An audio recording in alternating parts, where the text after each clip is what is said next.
Welcome to this month's 7 Plymouth Chat with Geoff Diehl. I'm your host for today, David Walsh. Some of you may remember me. It's been about a year and a half. I was your selectman for 6 years, chairman of the Finance Committee. I was part of the Sewage Feasibility Study Committee and the Government Review Committee. And what I'd like to do is, before we start the show, Geoff, I'd like to take a minute to just thank all the folks who have run in these past elections here in East Bridgewater a few weeks ago. I believe Abington just had their election. Just this past Saturday. And Whitman's is coming up. In a few weeks to the 15th. Yep. People just don't realize what commitment it takes from folks running for office, what time it takes, time away from their families, their involvement in the community. And I've just got to thank them from the bottom of my heart, and I'd really like to see a lot more people get involved.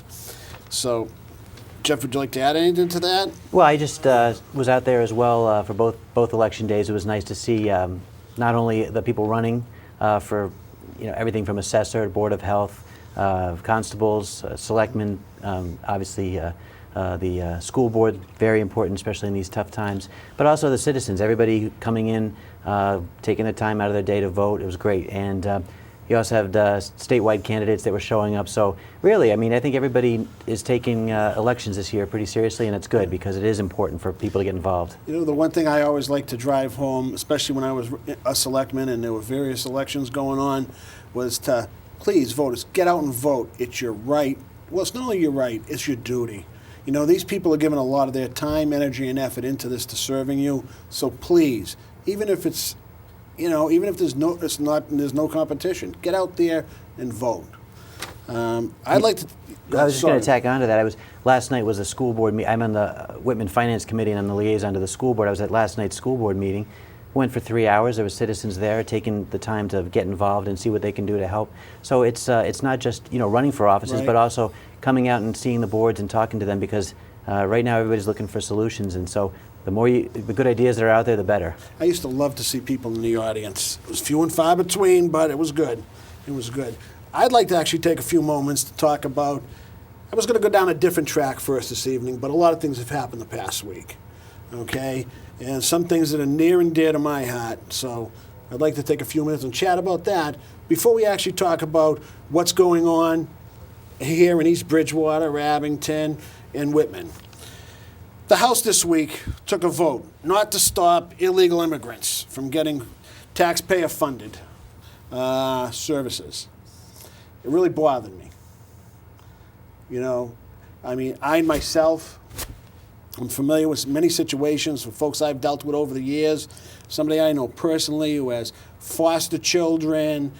Her and her sister take care of these kids, and she struggles month to month. And a couple of months ago, she was in tears. It's because they stopped funding for diapers. So she has a 14-year-old who can no longer even afford diapers.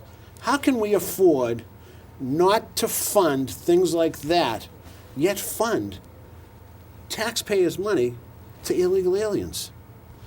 How does this happen? Yeah, so, along those lines, obviously the vote was actually to table a vote, and it basically was a vote to move it to study, which means that they didn't really want to vote on it. So and this is the second year in a row that that's been moved to be tabled to study, which means that they're really not going to vote on it, basically not address the issue. And that was brought up by Jeff Perry, the state rep from the Cape.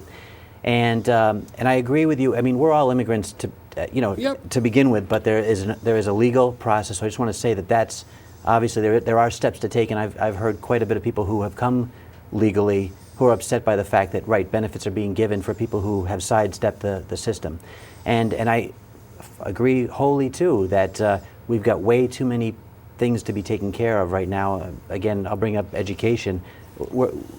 Right now, the kids are going to be suffering in the next few years if we can't fund the schools, and yet we're giving Section 8 housing, sometimes cars, health care, education for in-state tuition for illegal immigrants. So I guess the thing I always say is, what part of illegal do people not get? And charity begins at the home. Let's fix things here in the state first. So I'm right with you there. You mentioned the schools and hurting the kids, and I'm going to get to that because that's something I've seen a lot of happening over the years. I haven't seen it get any better. I've seen it getting just worse.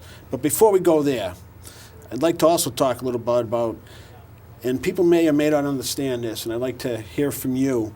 is there was a little, an end run perhaps by the legislature regarding a skirt around for Proposition 2.5. And it had to do with the overlay funds in the communities. Can you briefly explain that to us?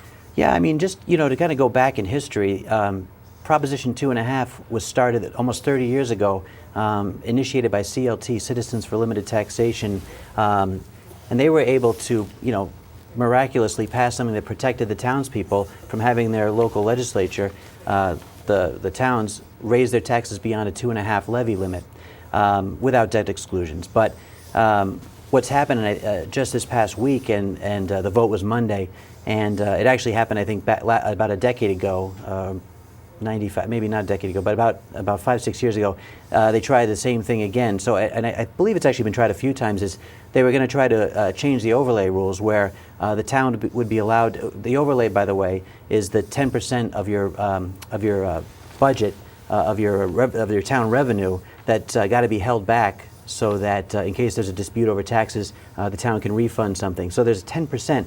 In some cases, it can equal maybe $1 million, depending on the town budgets. And what they were going to do was let that money be recollected by the towns, which basically was, in essence, saying, allowing the towns to raise your taxes, which is, I guess, what we're trying to call an end run on the Proposition 2.5 of keeping the towns from raising beyond the 2.5 without votes for either a debt exclusion or an override. So that's what was going on, and luckily, I think enough noise was made by, fiscally responsible people to say you can't do it, and the legislature kind of backed away from, another opportunity to try to put their hands in our pockets. Yeah, kind of like temporary tax increase that we had a few years ago. But and on the overlay, it just dawned on me while you were chatting, is every year as part of the budget process, and we forecast our revenues for the town, there's the overlay surplus. So every so many years, they get to release money that should have been in there, and that becomes part of your revenue for that existing year. So that almost appears to me like that would be almost double dipping. Whatever it is, it certainly wasn't going to benefit you and I, who own a home and are trying to make ends meet with all the new fees that are being assessed. Again, I'm going to say it for the third time. Schools are having to raise, fees. We're getting, increases across the board in everything. Commercial costs are going up for everything. So obviously the state's got a budget problem. I think they've got a spending problem. And the solution they seem to have is not to make cuts at the state level, but just to keep going back to us for more money. All right. Now what I'd like to do is I'd like to take a minute and talk about some of the local communities. Particularly, I could talk best about East Bridgewater, and then we can talk about some of the other ones because it's near and dear to my heart. Tough fiscal year, no question about it. Forecasted this years ago that this trend was going to go on for a long time. New growth has gone from 800,000 to, I believe, 200,000 or something like that. Of course, there's the healthcare increases. Now, I've got to say, and I applaud the local officials and town unions, they've agreed to a wage freeze. The police, fire, I think the town workers union took the freeze. So yeah, I mean, there has been some concessions that have helped George, get the budget somewhat in line. So that's good. It's great, but that's not the long-term fix. I mean, where do we go from here? It's forced cuts, education's being impacted. I know that a few years ago we were promised tax relief. When I look at the East Bridgewater school system, I'm going to touch on what you touched on earlier, the kids in the school. And it's not only the kids in the school, it's the seniors and their needs, et cetera. If you need an ambulance coming to your house, you need the ambulance coming to your house.